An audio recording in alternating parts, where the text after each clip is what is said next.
What's good? What's good? I am back. Yours truly, one and only Paul Pickett, host of the Paul Pickett Podcast, aka Triple P, aka the Common Sense Podcast, your source for music, sports, politics, world events, and much, much more. So we about to bring on a special guest. He's a son of a boxing legend, but he's actually moved from boxing to bare knuckle, where he can create his own lane, build his own name and build his own legacy. Let's bring on the one and only Robert Duran Jr. What's good, man? What's going on, man? I appreciate you for having me on the show. I appreciate Marcus Suarez for reaching out because you was on my BYB interview wish list, but they never hit me back when I text them. Oh man. Yeah, you was on there, man. You was on my wish list. I saw you was over there. I was like, oh man, I gotta interview this guy. So how you doing? You in Miami, right? Yes, sir. So I want to start here. I saw something that kind of made me think of my childhood. You got Panamanian roots, correct? I am Panamanian and Cuban. Okay. Yeah, I lived in Panama when I was a kid. My stepdad was stationed over there, and just a beautiful country and a beautiful time in my life, man. Yeah, Panama is gorgeous. I've been there twice. Now you got the fight name El Gorilla. Like, who gave you that? Because I know somebody got to give them they fight name. No, I gave that to myself. Oh, you did? Okay. Yeah, just my style, aggressive. Plus, for those who know me, if you see my back is huge, like a silverback. So that I gave myself that name. So you More pretty Like a, much go ahead. What you about to it's like say? a mental thing. It's like a mentality that I live by. So you was pretty much born into the fight game. Um, but sometimes like people don't like to follow in the father's footsteps. Like, what age did you start to say, "Hey, I kind of want to do this"? I mean, I grew up fighting. I grew up fighting in the streets, and I got to a point where I was like, I might as well do it for money, get paid to do Hmm. it instead of getting in trouble. And so I took that route, and then I started a little bit late in boxing. I started training when I was 25, and then Okay. I turned pro 29. You know, I and then it just went from there. I'm like, my father did it. I'm like, let me do it. Now it says your grandfather started taking you to the gym when you was a kid. Was he a boxer as well? My grandfather, like, he didn't box professionally, but Okay. he took me to the gym because he wanted me to start in it. You know what I mean? He wanted me Yeah. to follow in my dad's footsteps. But as a kid, I wasn't in. My mind wasn't. So you was out just running the street, scrapping with everybody. What was that about? Why was you scrapping with everybody? I live in the hood, man. I live in Miami. I lived in the hood in Alapata. You know, Yeah. so you have no choice but to fight every day. And then I moved to New York, right there in Schenectady, next to Albany, and then it was the same thing. You know, Okay. I've always heard cats talk about Schenectady. yes, Schenectady ain't no good, man. Now, being a son of an athlete and an athlete that is well known, do you think it brings on a different kind of expectations? It did in boxing. Okay. Definitely in boxing. At the beginning of my career in boxing, everybody expected me to be, like my dad, fight like my dad, but you can't do that. You're your Yeah. own person. You're gonna do what you do because how you're mechanically programmed. You know, Yeah. so people threw shade on me for that, and then 7 fights in, 8 fights in, it just I stopped worrying about it.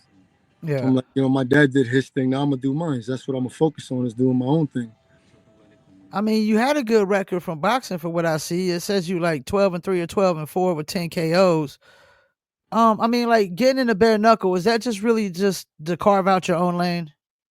No, I got into bear a few reasons. One was to carve out my own name, of course, and then Uh-huh. because all the politics in boxing is just so corrupt right now, Yeah. especially when it comes to somebody having a name and not really having like a backup team, like a management. They're Uh-huh. gonna try and get over on you. So with my boxing, that's basically how it was. So I Now, got out of that because of that situation. yeah. Went right over to bare knuckle. Yeah, I've heard a lot of politics about boxing, man. Now, so you go into the BYB, which recently just changed their name to BKB, which they bought out the majority stakes of BKB and then decided we're going to switch to that name. Why did you decide to go to that organization, and maybe not somebody like BKFC or what are the other ones? When I first wanted to do bare knuckle, right? Uh, I wanted to. I was trying to get into BKFC at first because I didn't know about okay, BYB. okay, But shout out my brother Yuli Diaz, the monster. I reached out to him because I remember he was doing bare knuckle, mm-hmm. and I told him that I wanted to get into it. He's like, "Hey, come over to BYB. I'll set you up with Mike, and you guys can talk about some stuff." And that's exactly what happened. So he linked me up with them, and here I am now. And they gave you a multi-fight deal, correct? Right. And how many fights did that deal consist of? Are you allowed to tell that? It's four. Four. Okay, so Yeah, you got two more left on that contract still. I got one more left. One more. Okay. Now, so you go from a boxing ring to this triad ring. Like, Triangle. Yeah. yeah, what is that like? Hey, listen, man. It's not a square ring, man. You Yeah, have all the space in the world in that square ring. yeah, But when you go in that triangle ring, two of those corners is gone. So now you yeah, have limited. I mean, there's a decent space to move around if you have good footwork. If you have decent footwork, you can move around. But you're gonna get trapped in them corners. You know what I mean? It's small. yeah. And I it's like it because actually, I'm I a think, pressure fighter. I think it's smaller than BKFC's squared circle too. It is. Yeah. BKFC's got that big rectangular. It's very spacious. Not in the Yeah. triangle. So your first fight with BYB was Javon Wright, correct? Yes, And you won by third round TKO. Now, was it everything you expected it was going to be, like just bare knuckle? definitely, definitely. I prepared my mind mentally because I already knew what to expect, and then it was Uh-huh. as soon as that bell rung, man, it was on from there. So there was nothing about it that was different than what you expected? No, no, because I already know I already knew what to expect going into bare knuckle, the fighting on the clinch on the inside, intense pace. You know, people say you got to move fast in there, but it really depends on you. Yeah. Yeah, and the highlights I was watching with your first fight, there was definitely a lot of clinching going on in that one. Yeah, from the first round, definitely. So I adjusted from the second round on, and I tried to eliminate the clinching as much as I could. And how important is the clinching like compared to boxing? I mean, in boxing, when you clinch, you can't fight on the clinch. You can break Yeah. away, then fight. In boxing, when you clinch, is really to take a break or to smother your opponent. So they don't hit you. But once in bare knuckle, when you clinch, is to get on the inside and uppercut, hooks, whatever you can land in there. And I've heard it's also good for points, clinching is. I mean, not the actual clinch, but once you clinch and you start throwing punches, if you Yeah, can, yeah, yeah. yeah, if you connect, yeah, you're landing points. Now, your second fight was win all 5 rounds, split decision. Do you think the refs got that one right? Negative, negative, big negative. They definitely, the rest were sitting down playing with their phones when they were watching that fight. What? Yeah, They should be doing that, right? they got that one wrong, completely wrong. Yeah. And how different was your game plan going into that fight compared to your first one? That fight, the game plan was just the box. You know what I mean? Because I knew Okay. the guy, the Russian dude, man, strong guy. Strong. Like, and he was swinging for the fences. Like he was swinging Yeah. to try and put me out. So I had to fight smart with him. Yeah, I He always didn't. felt like Russians are some tough motherfuckers, man. Nah, that motherfucker was on another level, man. Like, he was on another level. Like his forearms were like two of mine. His fists was like two of mine. And then he swung with speed and power. So even me blocking, I still feel it. Like I felt Yeah. it in my hands because after the fight, my hands were like swollen to shit, like ridiculously. Yeah, because when he hit you that one time, I did see you definitely try to block with your hand, and that's got to be a thing that's a lot tougher. You don't got those big padded gloves to block no punches, man. I mean, Exactly, all you exactly. got, you was just flat handing it, and like you say, you could just punch through that, and it's still gonna hit you. Right, exactly. Also, you could also damage your fingers and hands like that too. Yeah, yeah, But bare knuckles a whole different story, man. This is a whole different environment. yeah, and it makes watching boxing less exciting. I think. Hey, man, boxing was once good Yeah, it was. until it started declining. You got a lot of fighters converting now. Either they're quitting or they're converting over to bare knuckle or they're doing something else. Boxing is going downhill. If Now you're do not you? a favorite, if you're not signed to one of the big promotions or one of Uh the huh. favorites, it's gonna be tough. Now, do you think if you would have stayed in boxing, you would have always been compared to your father? I'm sorry, can you repeat that? I lost you Do for you a think? second. Do you think if you would have stayed in boxing, that you would have always be compared to your father? Yeah, always, always. I mean, I don't. You know how people are, man. People, critics, people, Yeah. relentless, man. No. They when it comes Yeah. down to father son duos, fighters is relentless. You know what I mean? I'm guessing they put expectations on you that you might not necessarily put on yourself, Right. which is Exactly. crazy. Because I always feel like whatever you want to achieve in life, if you reach that, you're successful. I don't feel like anybody gets to dictate that. If you achieve your goals in life, you're successful, as far as I'm concerned. Yeah, definitely, definitely. I Now, agree with you 100%. how do you feel about the future of bare knuckle fighting in general? Oh, it's gonna be big. It's a growing sport and it's still growing and it's gonna be massive. I was it was a blessing for me to come right into that right at the right time. You know what I mean? Yeah, because this is still a lot of growth. I mean, it's not even really 10 years old yet. Right. And so do you think like it could be as big as the UFC, bigger than the UFC? Will pass boxing? Some people say it's already past boxing. Well, to be honest with you, the way in the direction that it's going, it can be it can be big. You know, and then like we just said, with boxing's on the decline, it might surpass boxing. Because a lot of people are tuning into the bare knuckle. A lot of people like to see knockout after knockout. You know, Yeah, brawls. So and I boxing think don't never give you 12 fights, do they? 12 fights. And a card? I'm not sure. I haven't since I started bare knuckle boxing. I haven't fought in boxing. I know big promotional companies throw like big cards. Hmm. They'll have probably like 9, 10, even 11 fights maybe. Yeah, and I like the fact that bare knuckle just really speeds up the fights. Soon as they're over, they don't drag it out. They get the next fight out there.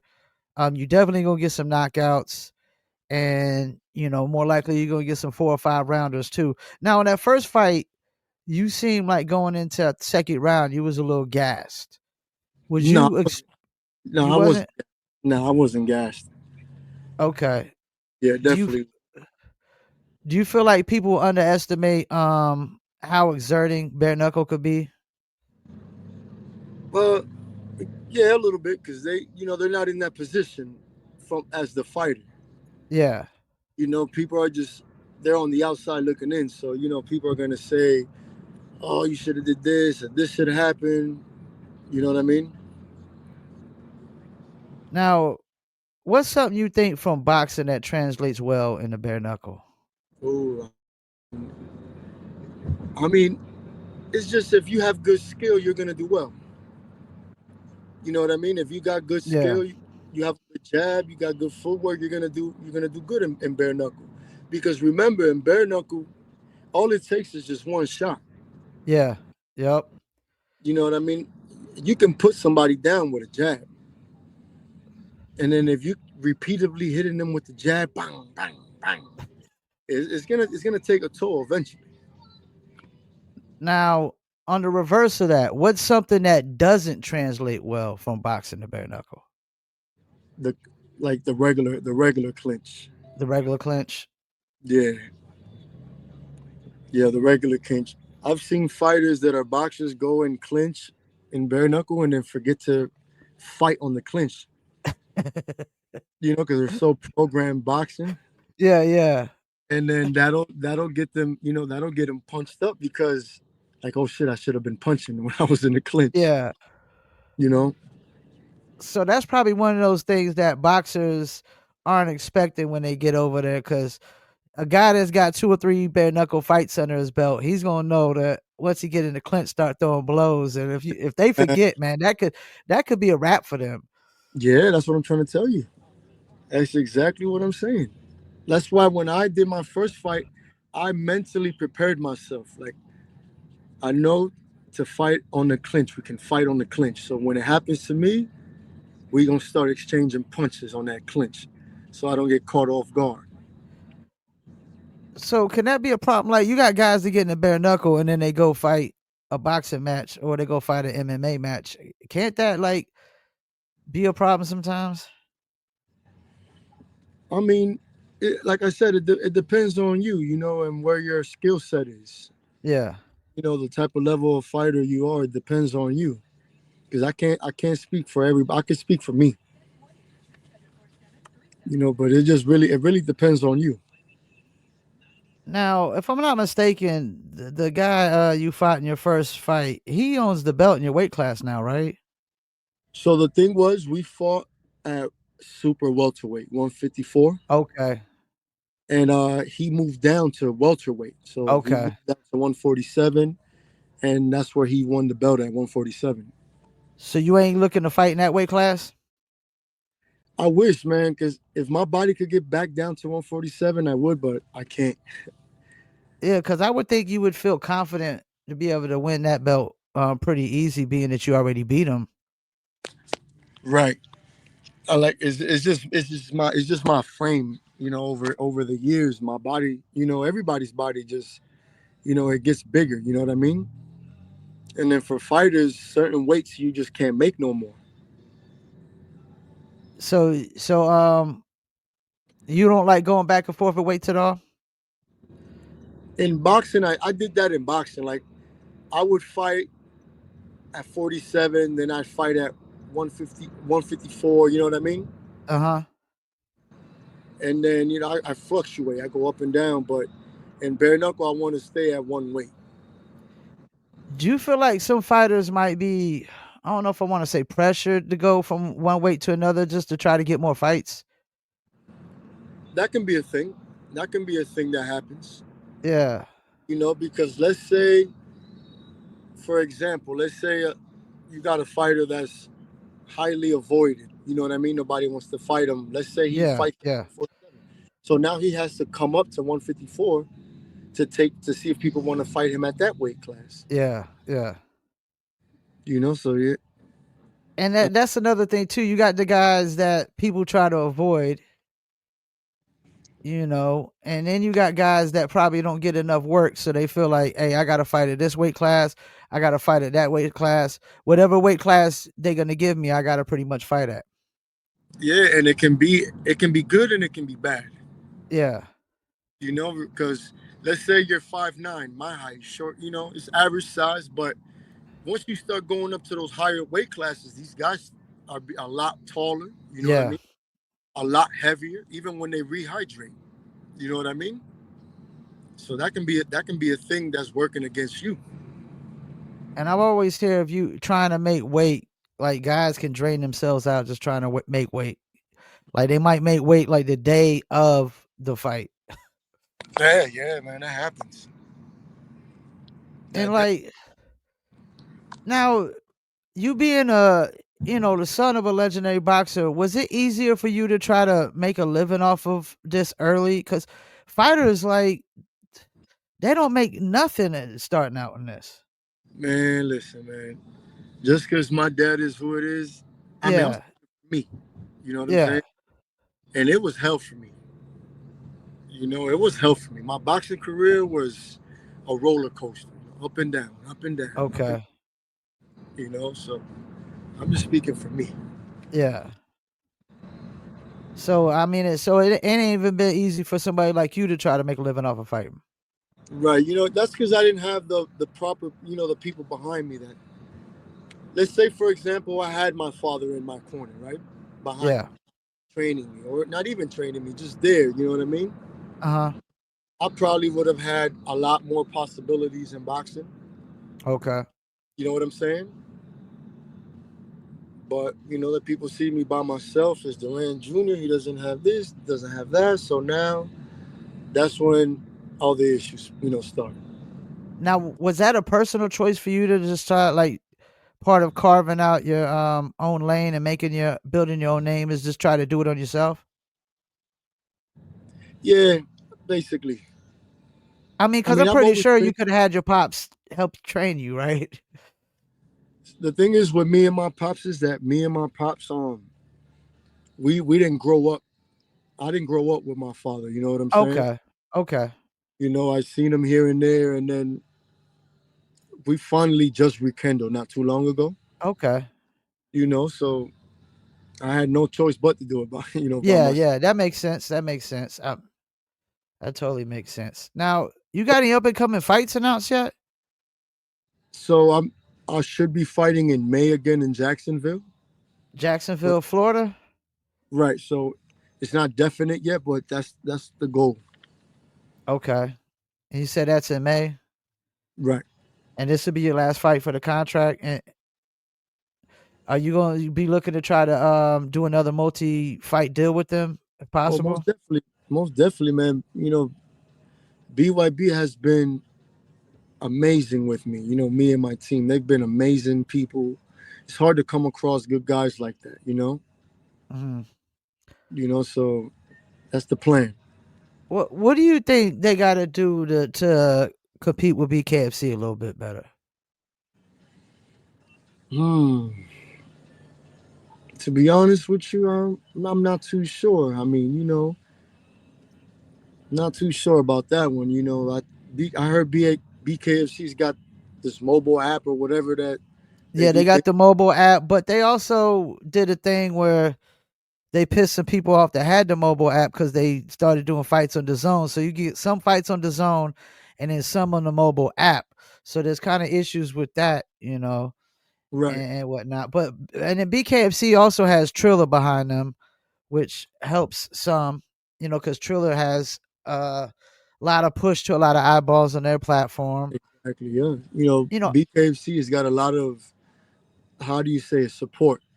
yeah, Getting them out there. So you basically could say BYB is literally building from the ground up. yeah.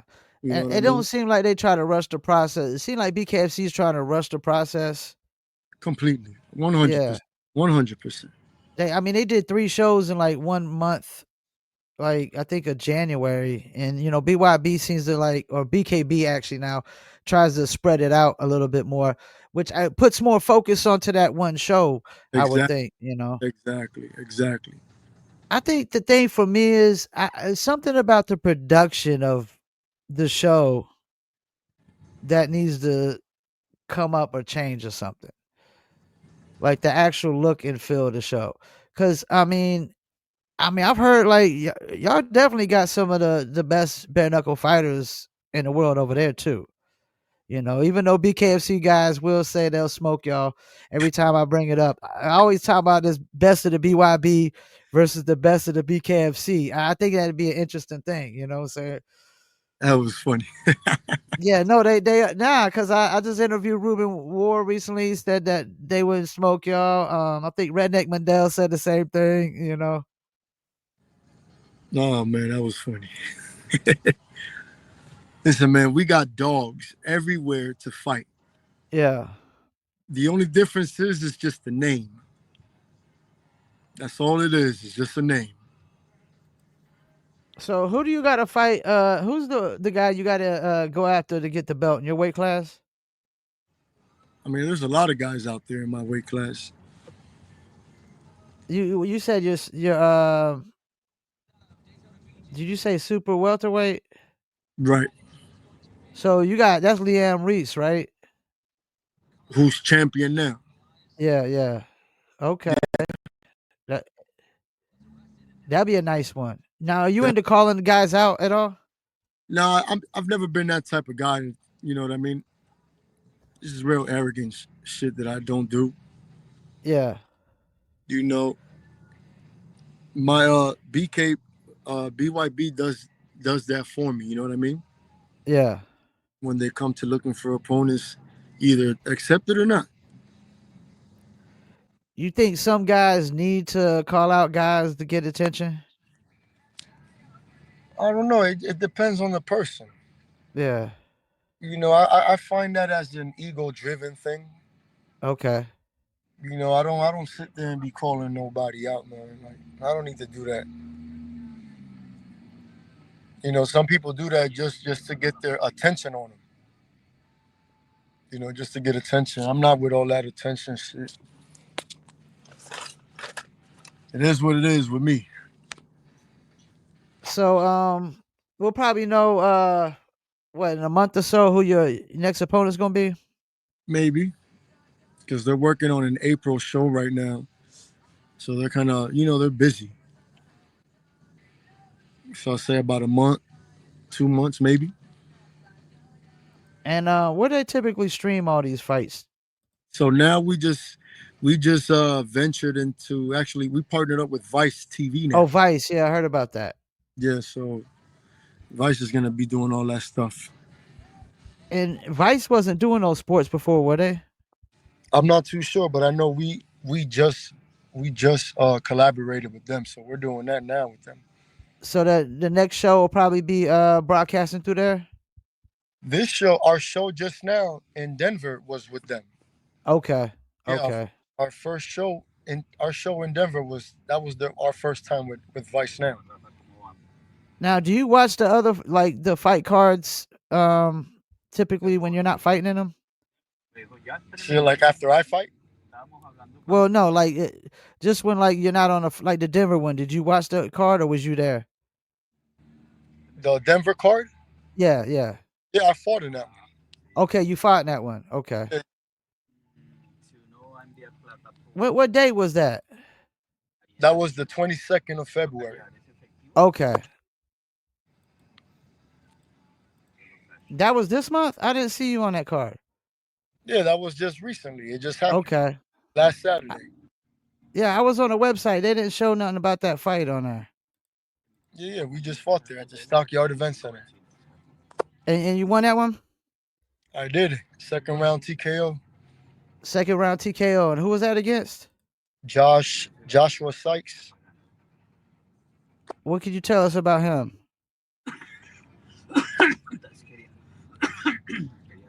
Hey, very tall, long reach, good fighter.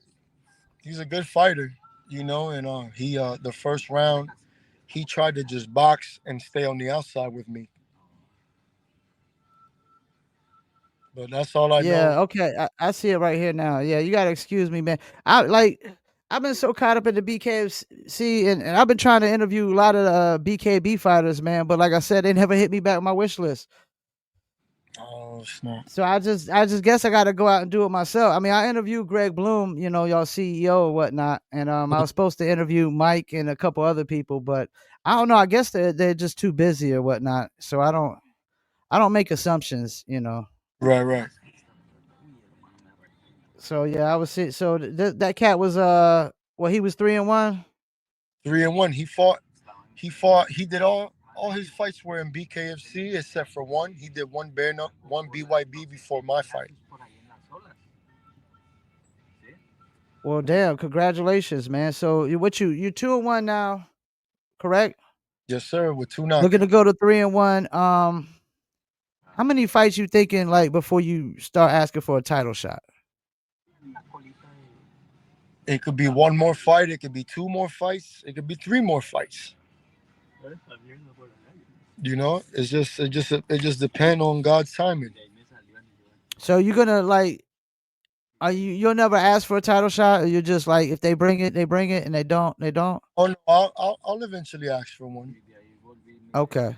I'll eventually ask for one, but I'm like uh I'm trying to build my how do you say it? This will be my third fight in bare knuckle.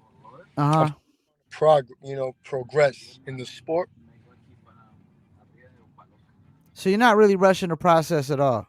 Not at all. I'm not rushing the process, but I know where I want to get. And how old are you now? I'm 36. Oh, you still got plenty of time in this sport. Right. Because I mean, one thing I realize is this is like a second shelf life for fighters. You know, a boxer retires, can't really keep up with the fast boxers no more. Hey, you Austin Trout, you go to bare knuckle and you win a belt. You know, Right. MMA guy not really winning anymore. Hey, you could go to bare knuckle and go 5-0. True. You know, True.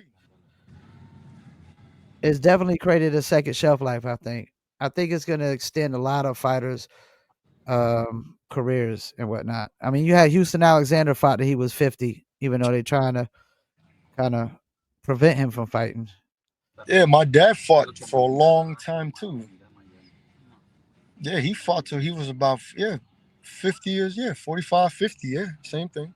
And your first fight was actually in the And same spot he fought Hector Macho Camacho. indeed. Like, did that have any kind of extra feelings to it? No, because I didn't know at first until I actually got there. Okay. So when I first got there and I started doing all the interviews and everything, like, yo, your father fought here, Hector Camacho, back in Denver. I'm like, oh, really? Oh, wow. So Yeah. that brought a little bit more of focus, focus and attention to me. So, I mean, what does your pops think about you bare knuckling? He says, you got balls, kid. That's what he tells me. So he wouldn't have been able, he don't think he would have did it? I think he would have. Yeah. My dad he come from the streets fighting as well, bare knuckle. Yeah. I think he definitely would have did it. Now, you saying you fought a lot when you was a kid, that was probably a lot because he wasn't around, you think? And I was just an angry person, man. When I was, Okay. and then a lot of that had to do with my dad not being around too. Yeah, it is what it is. Do you think a lot of fighters are like probably angry people like that found this avenue to kind of like get Releasing. paid to beat people up and do it legally where you don't get locked up for it? I wouldn't say the majority of fighters, but you got a lot of fighters that grow up in different situations of life that are not favored to them. You know what I mean? Yeah. Poor, in and out of jail, hustling, this and that. That'll make a person angry when you don't have nothing. Yeah, because bare knuckle, the guys that do bare knuckle, y'all are like a rare breed. Y'all probably like a 1% category. Hey man, I'm trying to tell It's you, man, not. this is a different world. Yeah, and I do you think a lot of the guys that get into this don't know what they're really getting themselves into? If you don't come mentally prepared, then you're gonna have a tough time coming into the sport. Yeah. You know what I mean? Yeah, and I think being like the greatest bare knuckle fighter is like a whole different. It's a whole different thing, man. It's like it's one thing to say you're the greatest boxer, but if you say the greatest bare knuckle fighter, I mean that's not a dude you want to mess with, man. Yeah, man. So that's a different animal right there. That Yeah, is, yeah, that's definitely king of the jungle right there. Well, before I let you go, man, any shout outs you want to do, man? of course, man. First, thank you for having me on the show. You I know, appreciate you, man. also I want to shout out my coach. David Pena. He's been in my, Okay. my older brother Mark Suarez. The whole BKB staff.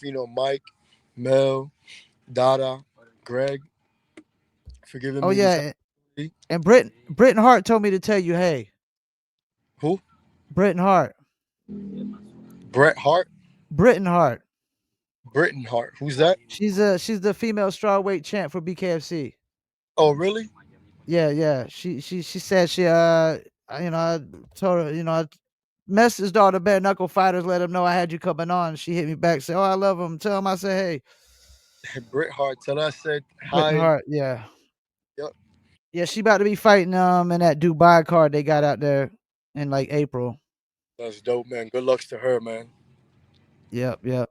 Well, I appreciate you taking out the time, man. You're more than welcome to come on anytime, man. And shouts out to Marcus Suarez for sending a little video because I was just sitting there. He was like, "You need to interview this guy." I was like, "I've been wanting to, but they ain't hit me back yet." And then he sent the video with you in the car and was like, "Yo, hit me up." I'm like, "Yo, that's what's up. I'll That's definitely what's let up." her know. Yeah. So next time you have another fight, man, love to have you back on, man. Got you, bro. I appreciate you for having me on, man. All right, enjoy the rest of your day, man. Yes, sir. God bless, and All right, likewise. you too. Peace. Up. Appreciate y'all tuning in with that one. Yeah, man, it looks like Robert Duran Jr. is basically just trying to, carve out his own lane, build his own name, and build his own legacy, which makes sense, man. Because I can only imagine being the son of a athlete that was famous as Roberto Duran.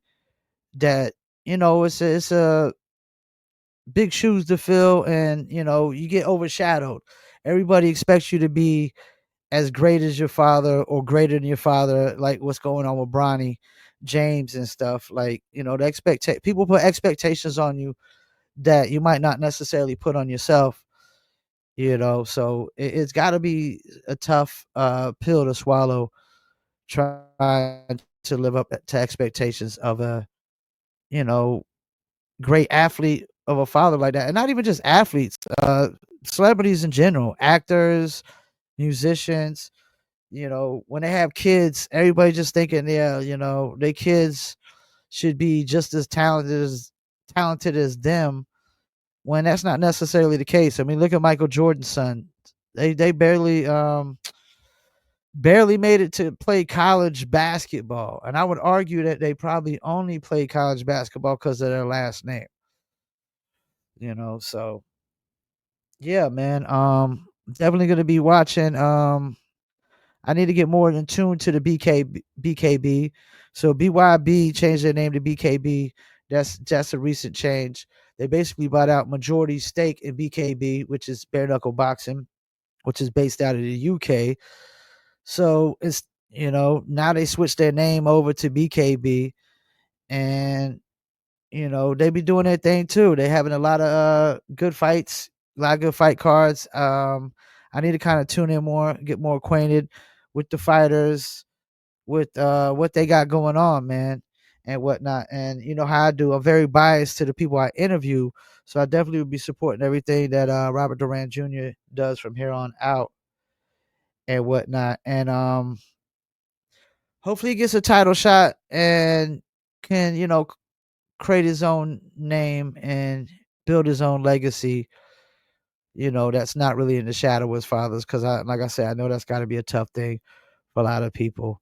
Fortunately, I never knew my father committed suicide when I was a kid, and so I only got to live up to my expectations. Only got to fill my shoes. But I want to say shouts out to my man Marcus Suarez for literally setting up this interview, and I need to have Marcus Suarez back on here soon as well. See what he's got going on here in the near future. Before I go though, Want to go over some of the B way what we got. BKB, excuse me, has a couple fights coming up here soon. Looks like they got something March 22nd over in England. So definitely check that out. March 22nd in England.